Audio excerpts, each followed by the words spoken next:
Talk with Bulbeer.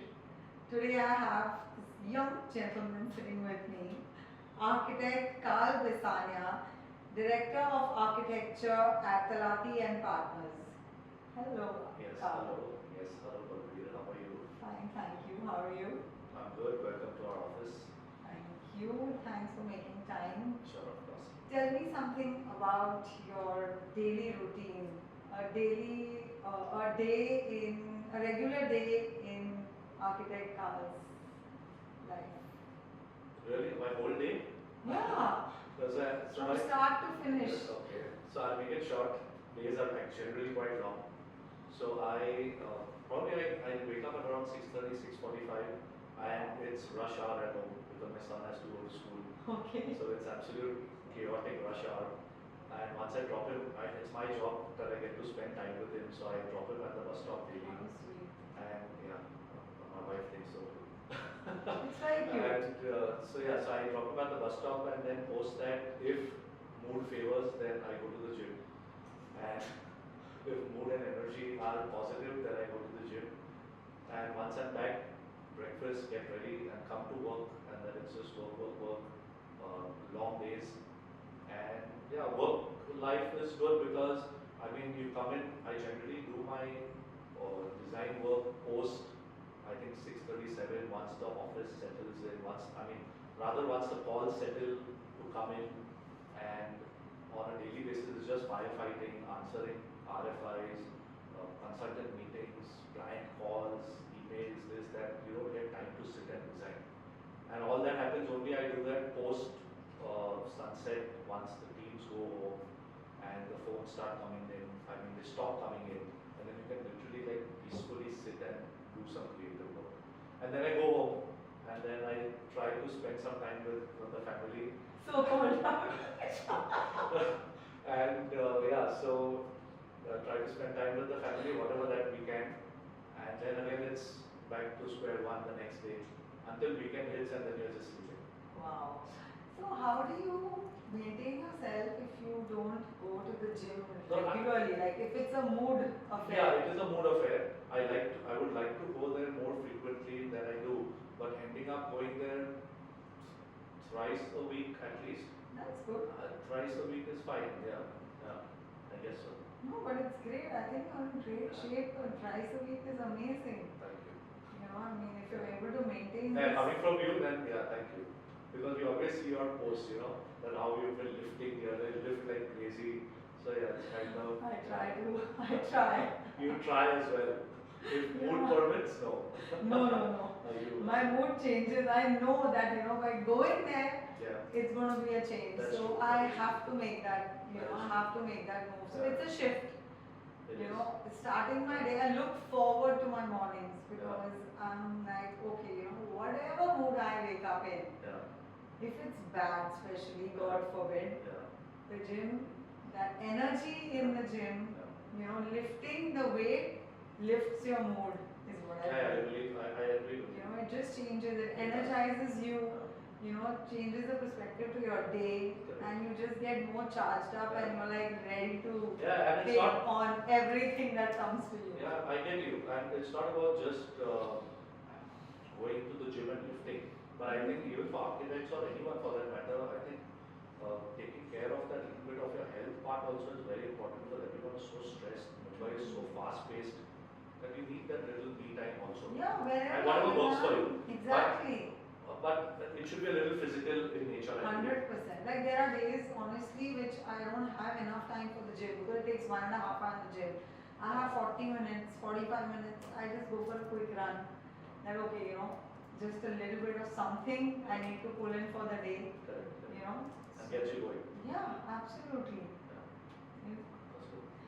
So when it comes to designing, what is your take on designing on daily basis? Like I know you are more into architecture, Correct. but when it comes to any kind of designs, of course, that is the next step from architecture. What are your I think thoughts on it? It's very basic. I think the form follows function. We at DP are known for the kind of planning that we do, and what we bring to the table is our plans, our circulation. So when it comes to design, it's so subjective. And design is a amalgamation of so many things. So it's right from your planning to the way the 2D plan looks in 3D, or the way it's finished, how you walk through it, through the interior space, and so on. So it's an amalgamation of so many things that sums up a design, you know.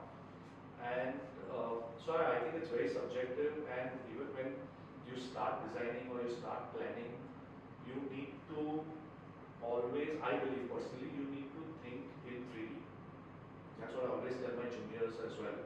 That whenever you're planning something, you're doing a layout or you're planning a building, let's say for example, and you're spacing the rooms and so on, you think in 3D, you envision yourself in the space. And that's what will help you design better. And you design it for your own use.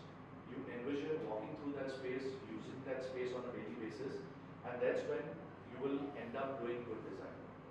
Yeah. And then of course, when it comes to the way the design is going to look in 3D, as I said, there is always all sorts of inspirations that you can take, and there is no harm in opening up Pinterest or opening up Instagram and seeing something that you really like.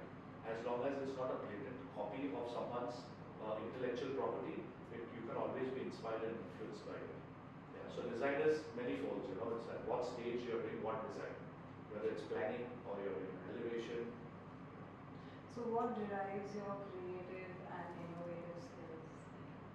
What derives it is, I think, even with 20 years of experience, it's the fire in the belly and that hunger to, you know, do something better with each project and to do something different. And when I say different, I don't necessarily mean you do something over the top or something that screams for attention. It could be utilizing simplicity. It could be as simple as you want, you know, well-functional product. But that fire to do something better with every project and to do something innovative, to do something different within your comfort zone. You don't have to go out of your comfort zone just to be different, you know. So I think that always keeps me motivated and inspired, the fire. I love that, because this is my daily thought. The fire in the belly is the most important thing. It is.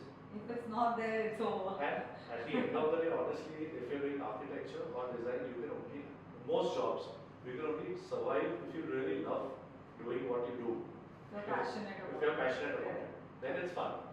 I think anything today, if you're passionate about it, it's going to work wonders, and especially creativity. You know, when you're creative, you know that it has to be passion. I think actually everything is for passion now. It is. So, you know, there's a saying that, you know, do what you love and love what you do, and everything falls in place. Absolutely. You know. It's true. It's absolutely true. Yeah, this was my father told me this, like, I don't know, 20 years ago. Okay. You know, he always stuck to this. And, you know, I think today we are. It works. If you have that thought process, it works for you. Yeah. For sure. What are the kind of trends that you would like to have in architecture in India from other parts of the globe? What trends I would like in India Yes. from other parts of the globe? Yeah. Okay, I need to think about that one. Okay. Okay, so maybe I wouldn't call it a trend as such, because generally India is known for aping the West, right? It's known for that.